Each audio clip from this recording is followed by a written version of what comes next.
One afternoon, as I sat in the El Adobe and watched an angel sell a handful of barbiturate pills to a brace of pimply punks no more than 16, I realized that the roots of this act were not in any time-honored American myth, but right beneath my feet in a new kind of society that is only beginning to take shape.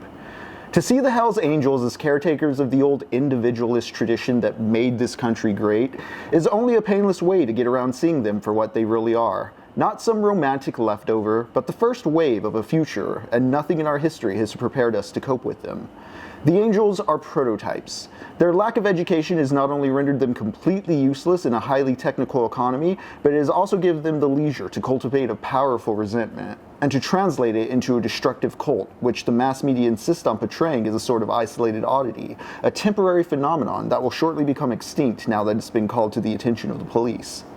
This is a reassuring viewpoint, and it would be even more so if the police shared it. Unfortunately, they don't.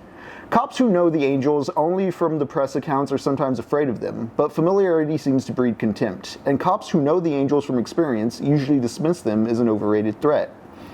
On the other hand, at least 90% of the dozens of cops I talked to all over California were seriously worried about what they referred to as the rising tide of lawlessness, or the dangerous trend towards lack of respect for law and order. To them, the Hells Angels are only the symptom of a much more threatening thing: the rising tide. That is from chapter 21 of Hunter S. Thompson's Hells Angels, a strange and terrible saga. Hunter S. Thompson rode with the Hells Angels for about a year, just sort of studying them and their culture in 1967. One night, one of the Angels, who was drunk, beating his wife and his dog, kind of shocked Thompson to the point that Thompson tried to stop it, and the Angels in turn beat the shit out of him. He almost died. This ended his study of the Hells Angels. He published the book, and I just think it's one of the great documents of American nonfiction. What I quoted there was citing an underboiling resentment culture that Thompson was identifying in American society. I think it's important to understand that this sort of resentment culture has been a feature of the American apparatus since at least the mid-century. When we talk about right-wing resentments now and kind of reactionary strains of thought that shock and awe in the contemporary, so much of it seems fresh or new or absurd, or it's sold to us that way in a way that kind of paralyzes us, or it's meant to shock us. But historicize everything. We arrived at this moment through a series of events. Nothing is born in the void. Hi, I'm Henry, and welcome back to TechnoPoverty. I've been playing through Jet Set Radio Feature while talking about some books and such associated with the concept of gangs, counterculture, subculture, how to build alternative cultures to the status quo. Our first few episodes had us talking about You Can't Win by Jack Black, a turn-of-the-century cat burglar. This was his autobiography. In it, you see how in the early 1900s, someone like an underclass criminal, how they got by, how they functioned when the proper means of polite society were not available or accessible to them. I find it interesting. We also read, I don't have it here with me at the table because I was reading it over there, Pimp by Iceberg Slim, which was about Iceberg Slim. He was a pimp in the 1940s, went to jail, came out in the 60s, wrote a book about it. Phenomenal piece of work. We also read The Gangs of New York. These have kind of been the three central books on the three previous nights. Gangs of New York being a sort of journalistic but also fantastical historiography of the gangs that existed in New York throughout the 1800s, of importance in addition to just like it conveying how political machines worked during the Gilded Age. It's worth noting that the Civil War draft riots in New York were documented as well. It is worth noting because history tends to flatten narratives. We don't understand the sort of intra-social struggles that were going on in the past when we just flatten things into a linear series of wars and presidencies. Gangs of New York's great at making the 1800s kind of come to life. But But, you know, talking about coming to life, we've been playing Jet Set Radio Future. As you can see, Cube is dancing on the screen now.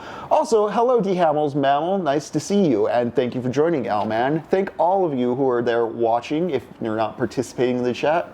Nice to see ya. I'm gonna go ahead and pull up Jet Set Radio Future now, and we'll continue talking while playing the game, but give me just a moment to adjust the aspect ratio. Just to let you know, my partner Jacob is currently out, but he will be returning at some point soon once he is done working for the bigwigs. In the meantime, in addition to our Monday and Thursday streams, we have started Shin Megami Tuesdays, which, if you check our VODs on Twitch, you will see we have started playing Shin Megami Tensei 3 Nocturne with our friend Lux.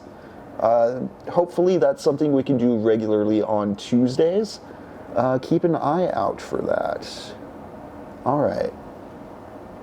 Let me turn the volume back up on the game here, and let's just ease back into what we're doing here in Jet Set Radio Future. Right now, Cube's just dancing, hanging out with the GGs.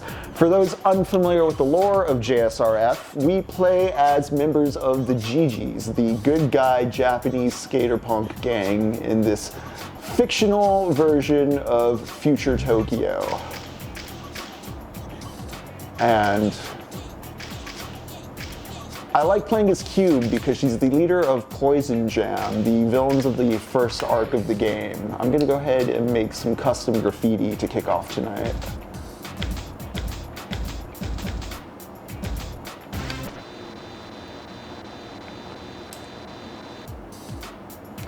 D Hamels Mammal, what are you up to tonight?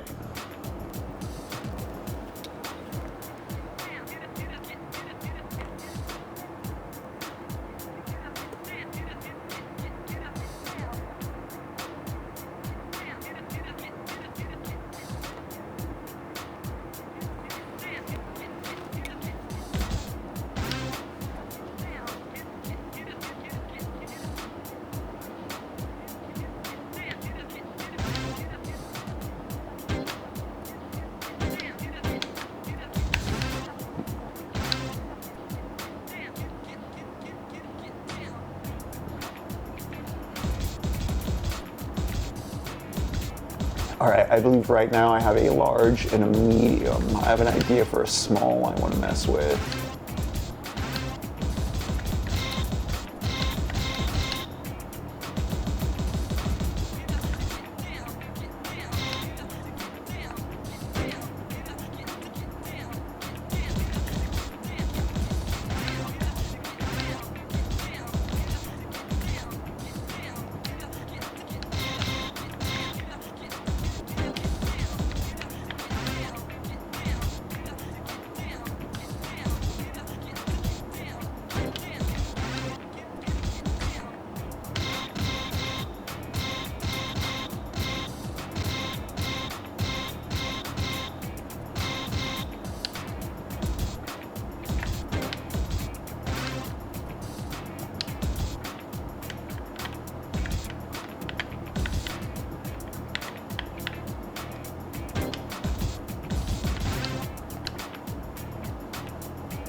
Alright, so to catch y'all up with the story of JSRF, we as the GGs, we're cleaning up the streets. There was a gang called Poison Jam spreading poisonous gas, and the GGs, being good guys. Where is the color?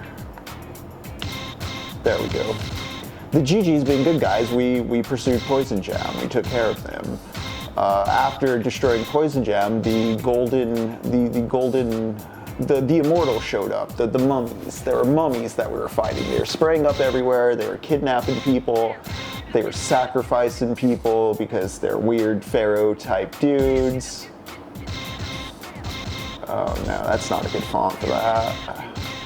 There we go, we want it in blue so they see it.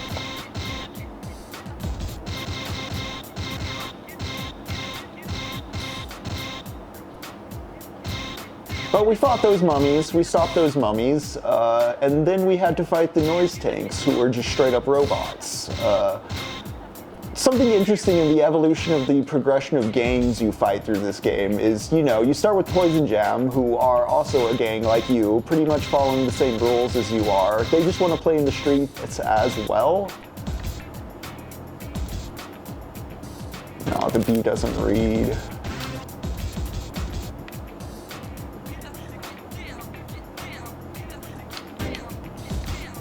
Maybe I change the size of the A to...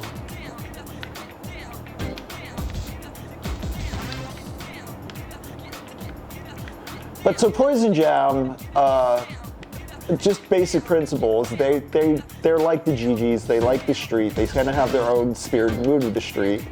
It's damaging to the street, which is where there's a difference between Poison Jam and the GGs, but they fundamentally believe in the same mode of self-expression. The Immortals, they don't have self-expression. They're a feature of the buildings around them. They kind of do as power dictates. That's an interesting step up from, you know, friendly gang, same ideas, different methods, to hostile gang, hostile methods. They use human sacrifice. But then you get to the noise tank and they're just a facsimile of a gang, and we last session destroyed the noise tanks. Lo and behold, they were just private property of Rukaku Goji. They were a fake gang infiltrating street culture. But now Rukaku Goji has just... Earlier on, the police, the private police are just owned by Rukaku Goji, this corporate magnate who's just doing all kinds of bullshit around Neo Tokyo. Goji's been using the police to harass the gangs, and then plot twist, he was using the noise tanks to try to even get at the gangs, kidnap Yo-Yo, all that. Last session, the police, after using the noise tanks to lure the GGs into the fortified residential zone, bombed the fortified residential zone. I had to disarm bombs so that they didn't blow up a slum, very reminiscent of the 1985 MOVE bombing in Philadelphia. Except in this case, instead of 250 homes burning down, through the magic of roller skates and graffiti, we were able to prevent that from happening. And in doing so, just we showed how much the police force is the privatized bullies owned by Goji. Goji has no longer any use for something like the cops or the noise tanks. He has brought in the Golden Rhinos. That is the gang I am facing now. And the Golden Rhinos are like the Blackwater, or well, I guess Blackwater is not the name anymore. It's like a symbol now. I forget exactly what it is. But the private police force of Rukaku Goji is now a private mercenary force, and they're basically a criminal gang called the Golden Rhinos. I'm glad to get to the Hunter S. Thompson in time for the Golden Rhino's appearance, because as we've been reading these biographies of crooks and criminals, and hello Crudler, as we've been reading these biographies of crooks and criminals, and just the counterculture and the subculture, it may be easy to look at what I'm saying in bad faith and ask why I'm romanticizing gangsters. I'm not romanticizing gangsters. I am interested in the concept of counterculture, alternative culture, and how human beings, when neglected by the dominant status quo, form alternative societies, which are things worth examining and exploring when we consider how dire some may see the current macro social structure, and if we need to imagine ways forward, that begins by looking at how others have gotten out of similar situations. This does not mean appropriate the culture of the oppressed, though. You have to understand the oppressed are human as well. What I'm trying to say is, if you're trying to do the whole bad faith, you're romanticizing a cat burglar and a pimp and the gangs of New York, the whole reason I'm bringing up the Hells Angels is because we're going to talk about how, no, just because someone's like a rebel or an outlaw, it doesn't necessarily mean they're doing it for socially altruistic reasons. Nor should that be romanticized and dismissed as free expression. The opening quote about the Hells Angels I bring up because a lot of the resentment culture Thompson is talking about feels very in line with contemporary reactionary resentments over woke society, I guess you could say. All right, these letters are looking good. But Hunter S. Thompson as a character is also very interesting because for a while there, I think he was sort of an edgelord patron saint type. Terry Gilliam made him, I don't like that. Terry Gilliam and Johnny Depp, with their adaptation of Fear and Loathing in Las Vegas they made for the screen, bastardized his image in a lot of ways. The thing about Thompson is he's kind of a moralist. He's a very angry dude, and he's angry because there's a lot of excess he's seeing coming out of the hippie era, the post-1960s era. He's very critical of hippies as just being escapist consumers, not really revolutionaries. And there's an essay he wrote. Let me pull it up. I have it on hand here. I shared it in the Discord earlier. It's called The Hashberry's the Capital of the Hippies. And it's him just in Berkeley in 1967 looking at the hippie scene and just kind of feeling very pessimistic about their efficacy as far as anything revolutionary goes. You know what? Let's get a nice shiny purple here. So my background is, I have a bachelor's degree in digital media production, and then I've done a lot of humanities type courses. I read a lot, and I've worked as a journalist and critic in like a student capacity. I did an internship at a newspaper, but in a stubborn sense, I was always a bit more on the craft side of things. I like kind of building. I do like criticism too. Criticism is its own art. I think what gets considered criticism a lot of the times is just discussion, but there is like an art and a history to criticism. I would like to shout out the Norton's Anthology of Criticism. It's a big, thick book of philosophers and critics through all of history, like St. Augustine's there, Derrida. You can find some Frederick Jameson, some Slavoj Zizek. Norton's Anthology of Criticism. You can find one at a used bookstore pretty commonly. I always swear by it as far as if you really like the humanities and kind of want to get a general overview or kind of root tree path into finding more shit of just across multiple types of schools of thought. It's a good place to start. Crudler, I'm not sure if I would consider it autodidactic, just because I did get like a degree in digital media production, which is basically like video editing and such, and to kind of work that, I would, I'm a film and TV nerd. I watch a lot of stuff just to constantly keep up with like what's in the culture with that, what techniques are there. But also, yeah, books I've always just been kind of curious about. All right, that purple works really good. The bad thing about playing this on the Xbox 360 is I can't see the full sticker field. That's why there's kind of that graphical glitching at the top there. I'm kind of flying blind with some of this.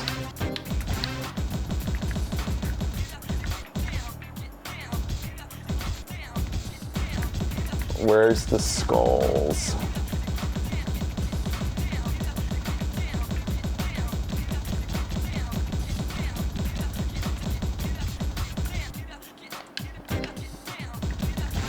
We'll do the skulls. What will pop? Green will pop real nice on that. Yeah.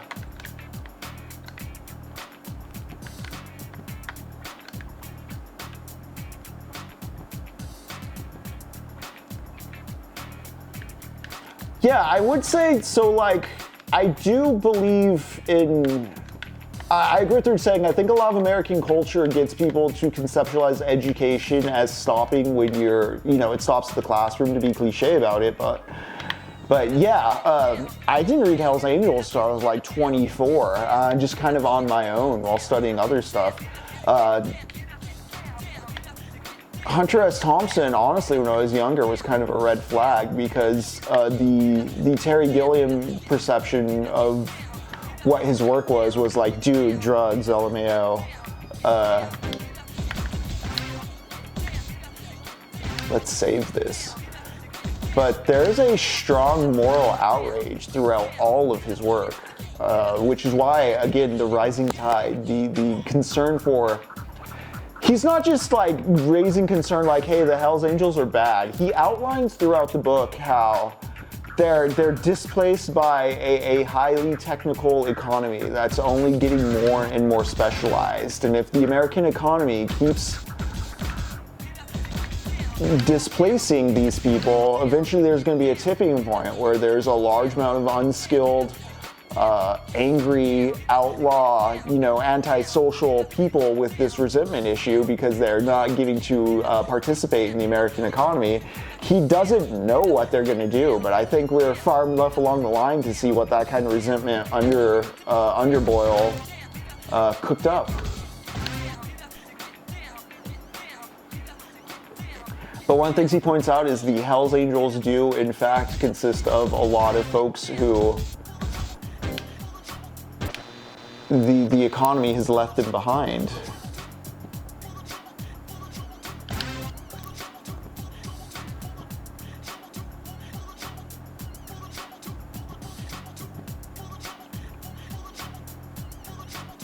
L-Man says, I did most of an associate in digital media production. I got far enough to know I didn't want to move to a city and make commercials. Hopefully, did you find out what you did want to do with it? I'm hoping it was like seen as somewhat productive. There we go.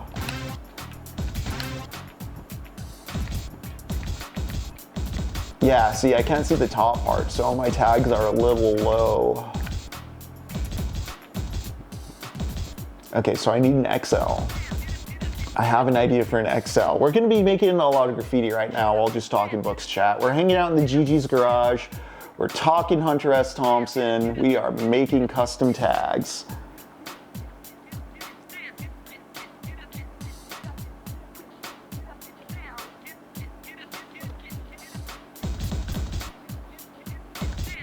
I do feel too that I grew up in a household where my parents were very big believers in just the arts as a means of educating. Like my sister was very into playing violin.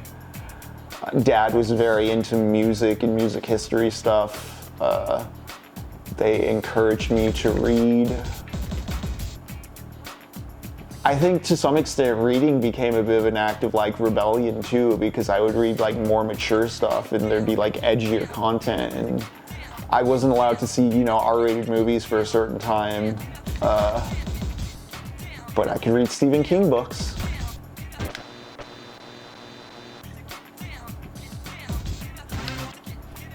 All right, I have an idea for an XL. I'm going to maybe have to reference some art off my phone really quick.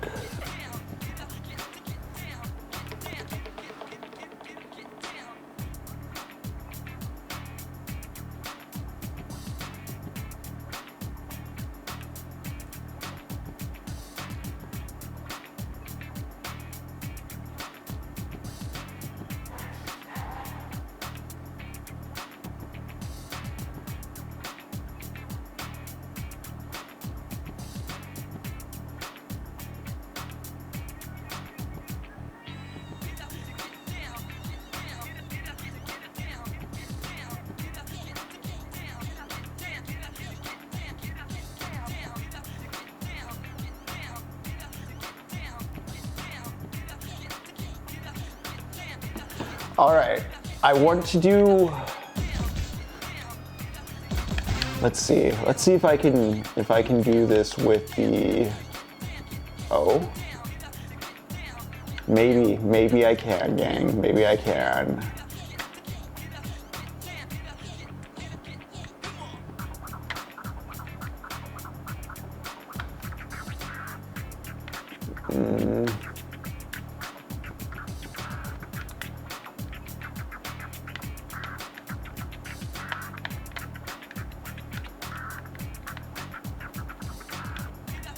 I should have actually waited on this bit.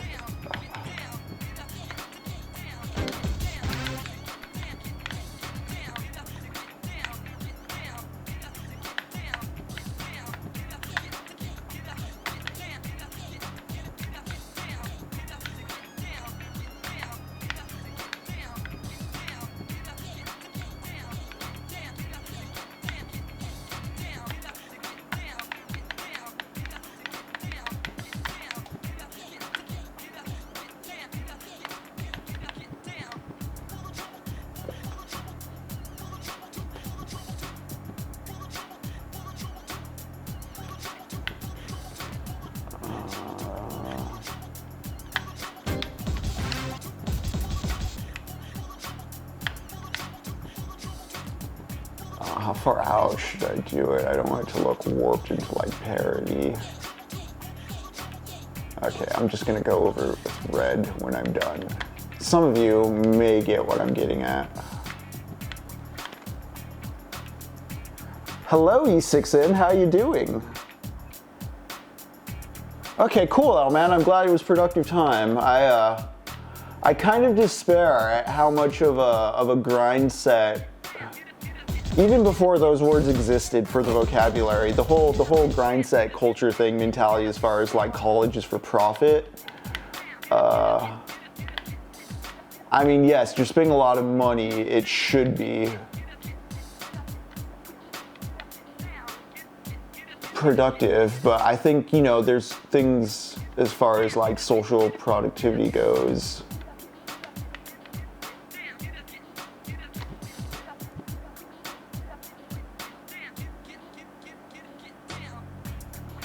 Is Andor done? I haven't been keeping up. I was gonna wait for it all to drop just because I'm still like behind on the rehearsal and I need to see the Righteous Gemstones finale.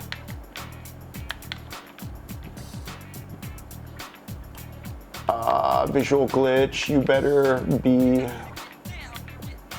I'm just gonna go back over with red in a moment.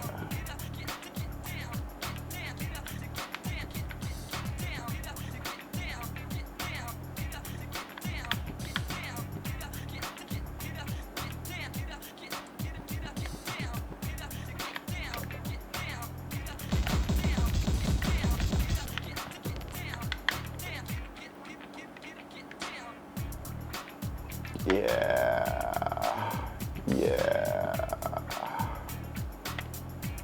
There we go.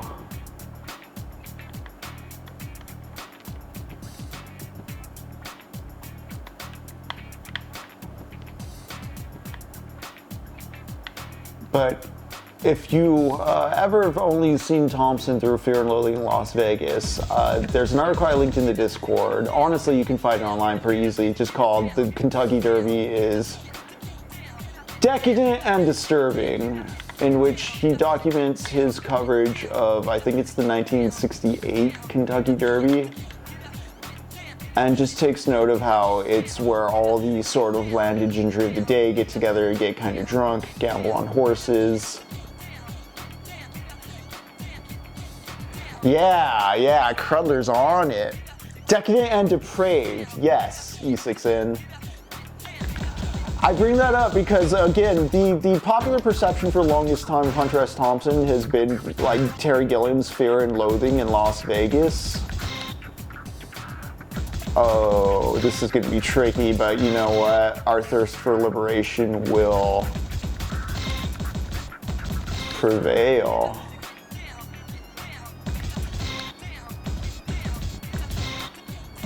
Why can't I see it is my thing. Oh, okay.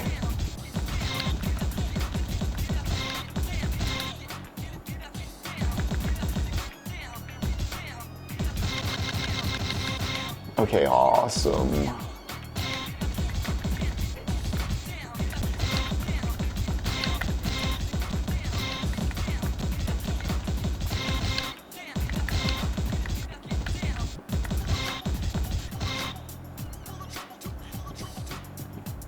Yeah, the Dirt Rally stuff is from Fear and Loathing in Las Vegas, which, as a book, is definitely working towards this conception of, like, it's questioning, you know, the concept of, like, what is the American dream? Alright. And I think the conclusion he pretty clearly comes to is that it's this fantasy of consuming without there being an upper limit, of being able to break all the rules and not worrying, because not only do the rules not matter, but nobody's getting hurt. You know, they go to the race, there's no ref, everybody's just kind of driving through the desert, kicking up sand in everybody else's faces. A completely awful, wasteful experience, and yet it's just there's no actual coherent ethos or reason underlying any of it. It's just like what feels fun.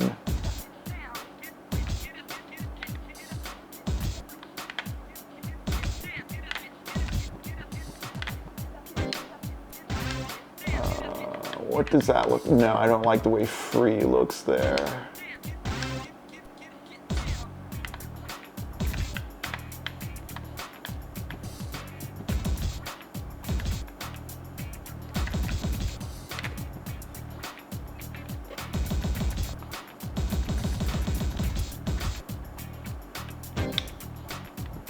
And I bring it up because I want to get back to the whole Hell's Angels thing, because what social utility do they serve, or are they really not social utility, but like, are they an alternative counterculture looking to escape the status quo, or are they more just a byproduct of what is going on? You know, a lot of just mal-directed anger. Thompson, again, uses the word resentment a lot. And I find that interesting because resentment is a state of revenge that Camus talks about in The Rebel that is different than rebellion. You know, being contrarian doesn't necessarily make you a rebel in Camus' eyes. I do both want to talk more about that, and I want to see if there's another session that we can dedicate to that book, because The Rebel has a lot to say about rebellion and the meaningfulness of it, that I don't want to bump up against Hunter S. Thompson's time, because I think Hunter S. Thompson is a very fascinating figure of American history. Fun fact. Ooh, yeah. Let's make it big. Thompson ran for mayor on a ticket as a party called the Freak Party, Freak Power Party, and he basically believed in just returning power to the freaks and the dropouts, and not necessarily power, but just improving people's quality of lives. He was really big on saying, like, let's just, you know, take out these paved pathways and make walkable cities. And he wanted drug use legalized, like legalized drugs, but he was against the profiteering of drugs.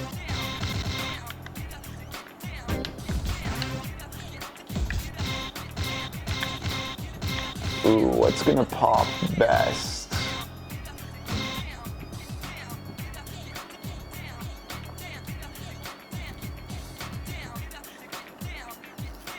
Well, the thing is that Fear and Loathing in Las Vegas, E6N, was originally published as a series of articles, so that may be where you initially read, like, part of it from. Ah, that's good. That's good.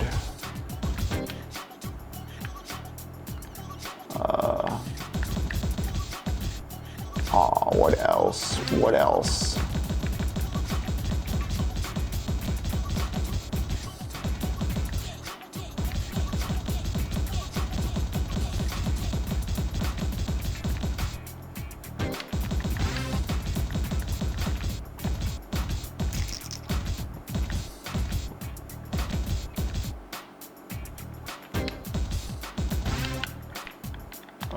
Can I make it any larger? I cannot.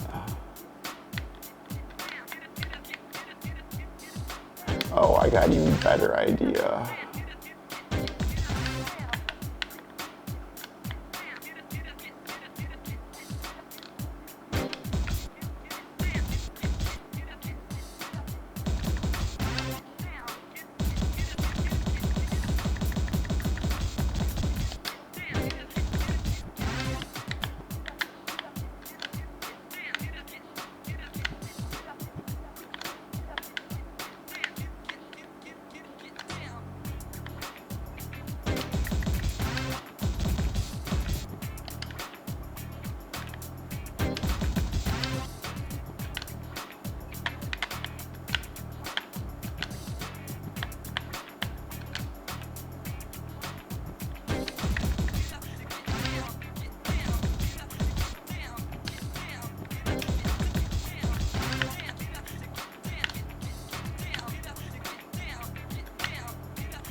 All right, okay, we're gonna save.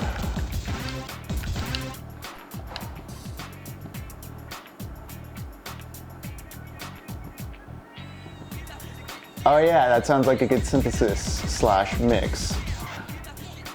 So I was talking a bit earlier about the progression of gangs being pretty fun and sophisticated for the dramaturgy of the thing. I also like how the freedom of expression really does manifest here in the graffiti that the player gets to customize. You don't get to customize characters. You have to find who you gel with as far as like within the gang. Like that's where you as an individual have to interface with the macro culture and kind of navigate and mediate that. But the graffiti is all you. That's pure expression, and that's ludonarrative harmony. The GGs will recruit you, and you get to say what you want. You're kind of building the character of the gang through who you choose to play with as the gang and what messages you choose the gang to endorse. And yeah, that looks good.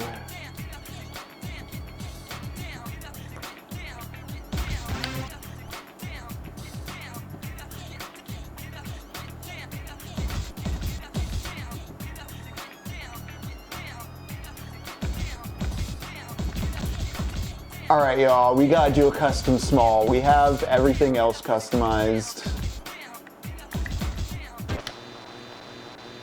I think I know what to make the small. Or the super small, I guess is what it is, right? Yeah.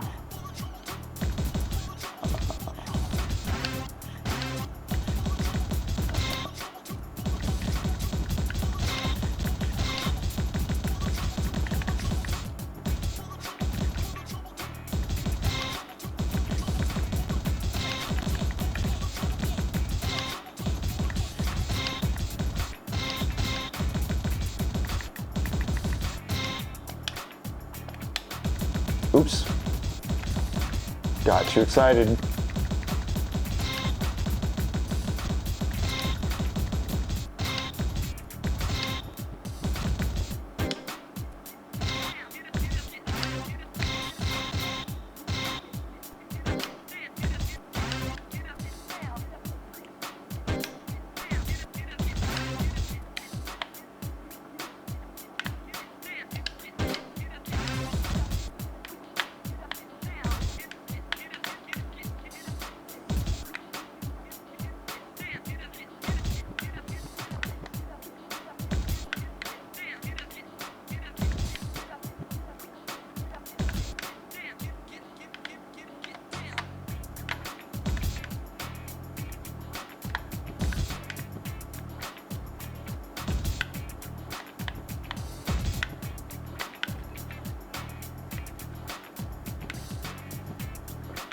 A swastika? What?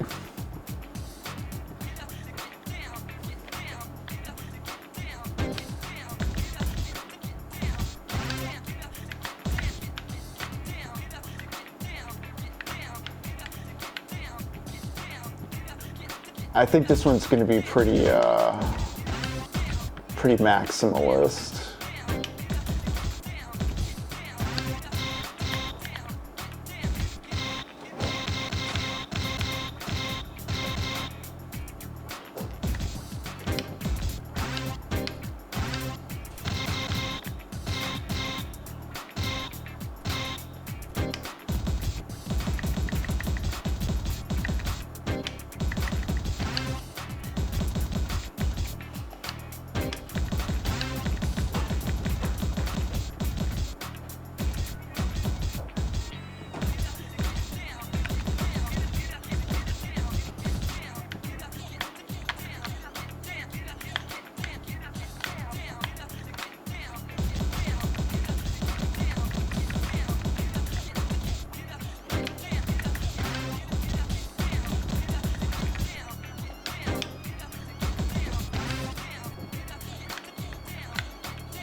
All right, we have made a full set of tags.